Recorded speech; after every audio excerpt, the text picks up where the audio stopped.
等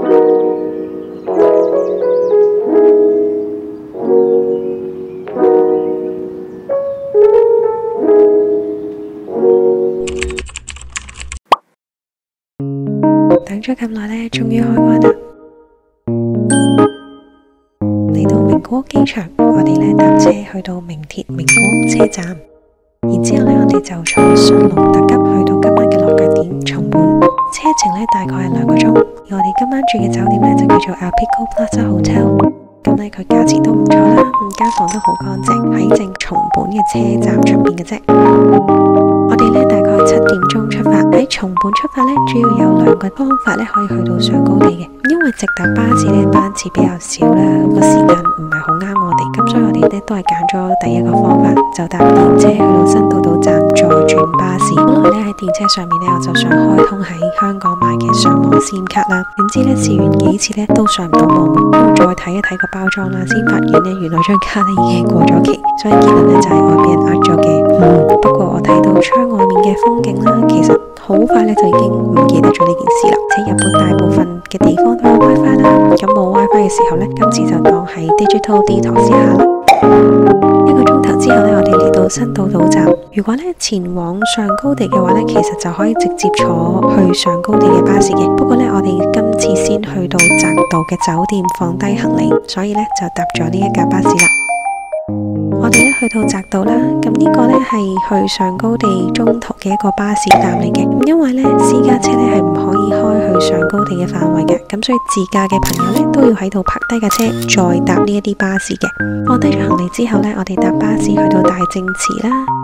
喺架車上面呢已經見到池中呢嘅一片倒影啦，大家呢心裏邊都哇哇聲啊！咁喺呢個早晨嘅時分啦，個風呢就比較細啲，咁好容易呢都可以影到呢一啲好似鏡面一樣嘅相。咁而同時間見到咁好嘅天氣呢，真係非常之開心。離開咗大正池之後呢，我哋繼續呢向田代池嘅方向行，然後呢再沿住紫川去到河童橋，再食晏晝飯啦，同埋休息一陣嘅。繼續向前行呢，我哋會見到燒岳。燒岳呢係飛驒山脈上邊呢一座活火山，係日本8座名山之一。如果呢有多一日嘅時間呢，其實可以行上去嘅。上面呢會見到一個火山湖嘅。可惜呢今次嘅旅程呢，我哋冇咁多時間啦，咁所以就繼續沿住紫川行啦。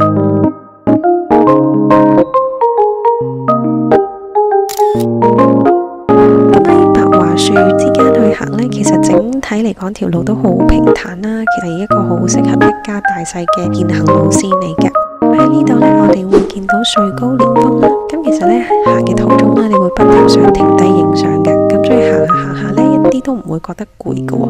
本來呢一條路線呢，大概1個半鐘度呢都可以完成噶啦，但係呢，大部分人都會一路影相一路慢慢行，咁呢，我哋最後都用咗大概2個半鐘度。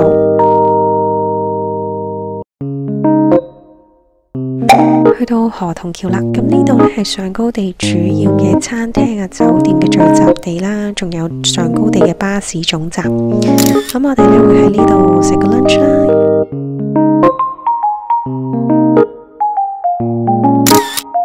亦都食咗呢一間幾出名嘅 cafe 啦，裏邊呢個蘋果批呢，聽聞都係幾出名嘅。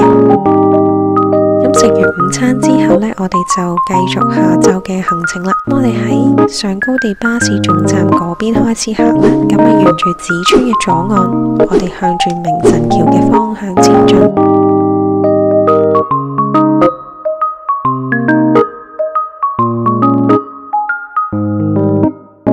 終於呢嚟到明神橋啦。咁過咗明神橋之後呢，就可以去到明神池。明神橋嘅遊客呢，比起河童橋嗰邊少好多。其實成個明神區域呢，整體都好安靜，我個人呢都幾中意嘅。因為明神池呢喺穗高神社裏面啦，咁我就要購買入場券嘅。咁參觀完明神池之後呢，我哋就沿住紫川嘅右岸回程。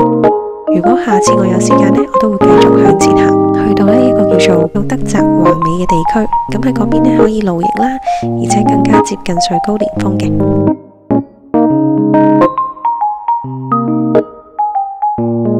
沿住紫川嘅右岸呢，我哋澤濕原，再返返去河童橋。咁樣呢，大概行一轉呢，需要2至3個鐘。喺我哋去嗰日呢，返酒店嘅尾班車就係下晝4點55分。咁如果呢選擇同一日行完凌晨池嘅區域呢，大家呢都要檢查清楚回程巴士嘅時間啦。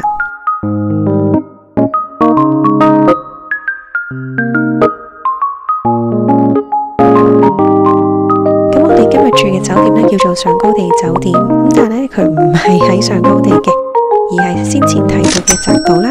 咁係一個離上高地大概20分鐘巴士車程嘅地方，咁所以呢，佢嘅價錢都會比較平啲啦。早餐呢都幾好食嘅。